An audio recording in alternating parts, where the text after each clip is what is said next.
جب بندے کو دیکھ کے رب مسکرائے، خدا بندے سے خود پوچھے بتا تیری رضا کیا ہے، مسکراتا ہے۔ اور میرے نبی پاک علیہ السلام فرماتے ہیں جب مجاہد جہاد کے لیے صفیں سیدھی کرتے ہیں، آج تو یہ رب کے نام پہ مرنے ہی آ گئے، یہ صفوں میں کھڑے ہوں گے، ترتیب سے لڑیں گے، ترتیب سے گلا کاٹیں گے کافروں کا یا شہادت لیں گے۔ فرمایا جب جہاد کے لوگ صفیں بناتے ہیں تو رب انہیں دیکھ کے مسکراتا ہے۔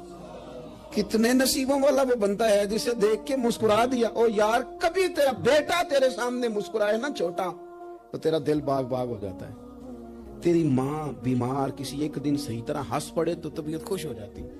مجھے بتاؤ نا جس کا رب بھی اسے دیکھ کے ہنس پڑے، جو اس کی شان کے لائق ہے، کیا اس بندے کے نصیبے ہیں، کیا اس کے مقدر ہیں؟ آپ اس مقام پر اپنے آپ کو لائیں۔ اب دیکھیں نا، یہ حدیث ہم نے سن لی، اب ہم نے نا اس طرح صفحے نہیں بنانے جس طرح ساری دنیا، اب ذرا صفحے بھی شوق سے بنائیں گے، اب ذرا تھوڑا سا شوق پیدا کریں گے۔ بھئی یہ تو میں وہ کام کرنے لگا ہوں جسے دیکھ کے رب مسکراتا ہے۔ نبی پاک صلی اللہ علیہ وسلم نے فرمایا جب کوئی بندہ توبہ کرتا ہے نا،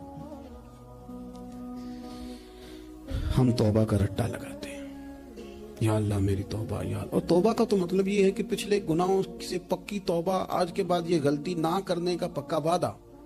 تو نے ساری شب برات رو کے گزاری ہے، بتا سویرے جھوٹ جوڑنے کا ارادہ ہے تیرا؟ آج کے بعد رشوت تو نہیں نہ لے گا، ملاوٹ تو نہیں نہ کرے گا، یہ توبہ ہے۔ اور اگر سارے کام اسی طرح کرنے تو پھر یہ توبہ کا رٹا ہے، تو جتنا مرضی لگاؤ۔ حضرت علی بن ربیعہ رضی اللہ تعالیٰ عنہ فرماتے ہیں میں مولا علی کے ساتھ تھا، مقام حرہ کی طرف جا رہے تھے، حضرت علی نے ہاتھ اٹھا کے دعا مانگی ہماری تعلیم کے لیے، ورنہ حضرت علی ہم صحابہ کو محفوظ عن الخطا تو مانتے ہیں نا۔ ہاتھ اٹھا کے کہا اے اللہ ہمارے گناہ بخش دے، تیرے علاوہ کوئی معاف کرنے والا نہیں۔ اور پھر حضرت علی آسمان کی طرف دیکھا اور دیکھ کے نا حضرت علی بن ربیعہ کو تو مسکرائے۔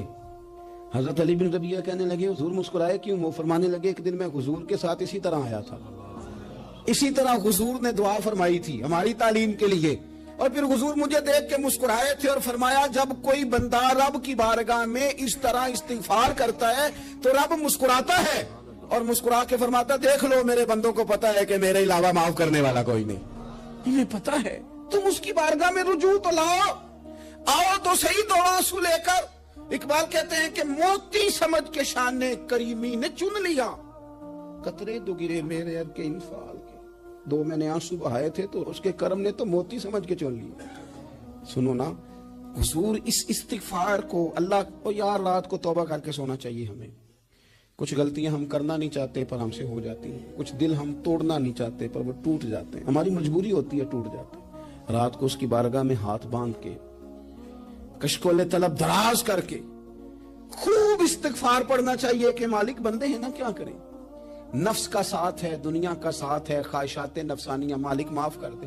درد سے توبہ، رسم نہ ہو، کہانی نہ ہو، لفظ نہ ہو، جملے نہ ہو، اور جناب ایسے لوگوں کے بیچ بڑے ہاتھ باندھ کے اور بڑا کوئی ضرورت نہیں، آپ اکیلے اپنی چارپائی پہ بستر کے اندر منہ دے کے بھی درد سے کہیں گے نا معاف کر دے تو وہ تو مہربانی بڑا ہے۔ میرے نبی پاک صلی اللہ علیہ وسلم مثال دیتے ہیں، فرمایا ایک آدمی صحرا میں جا رہا، صحابہ سے حضور خطاب کر رہے ہیں، فرمایا ایک آدمی صحرا میں جا رہا تھا، اس نے اپنی اونٹنی پہ کھانا پانی پیسے ہر چیز رکھی ہوئی تھی، صحرا تھا بہت بڑا، درمیان صحرا کے گیا تو تھوڑا سا سستانے کے لیے آرام کرنے کے لیے اونٹنی سے نیچے اترا، اب اس نے اونٹنی کی لگام، اونٹنی کی نکیل اپنے سرہانے کے نیچے رکھی، ہاتھ کے ساتھ پکڑی اور سو گیا۔ تھوڑی ہی دیر کے بعد جب اس کی آنکھ کھلی تو دیکھا اونٹنی غائب ہے۔ صحرا میں وہ پیدل نہ آگے جا سکتا ہے، نہ پیچھے جا سکتا ہے، نہ دائیں نہ بائیں، کھانے کو روٹی نہیں، پینے کو پانی کا قطرہ نہیں، تھوڑا ادھر بھاگا ادھر بھاگا، تھک گیا۔ کریم محبوب فرماتے ہیں وہ پوری طرح نڈھال ہو گیا اور مایوس ہو گیا، معاذ اللہ، مایوس ہو کے دوبارہ اسی جگہ آ کے لیٹ گیا جہاں پہلے لیٹا تھا، انتظار کرنے لگا کہ اب موت ہی آئے گی، آخری وقت ہے، نہ میں پیدل یہ صحرا کراس کر سکتا ہوں، نہ پیچھے جا سکتا ہوں، نہ کھانا ہے نہ پانی ہے، سوائے موت کے کوئی سہارا نہیں۔ حضور فرماتے ہیں وہ رستے میں دوبارہ لیٹ گیا، اچانک اس نے رخ بدلا تو اونٹنی سامنے کھڑی تھی۔ حضور نے صحابہ سے پوچھا بتاؤ نا اسے بھلا کتنے کو خوشی ہوگی؟ یا رسول اللہ جسے نئی زندگی مل گئی ہے۔ آپ دیکھیں نا سارے ڈاکٹروں نے کہہ دیا کہ اس کے تو گردے معدہ جگر ہر چیز ختم ہے، گھر لے جاؤ خدمت کرو، ہر طرف پریشانی ہے، وہ بندہ بھی سمجھ گیا ہے کہ آخری وقت آ گیا،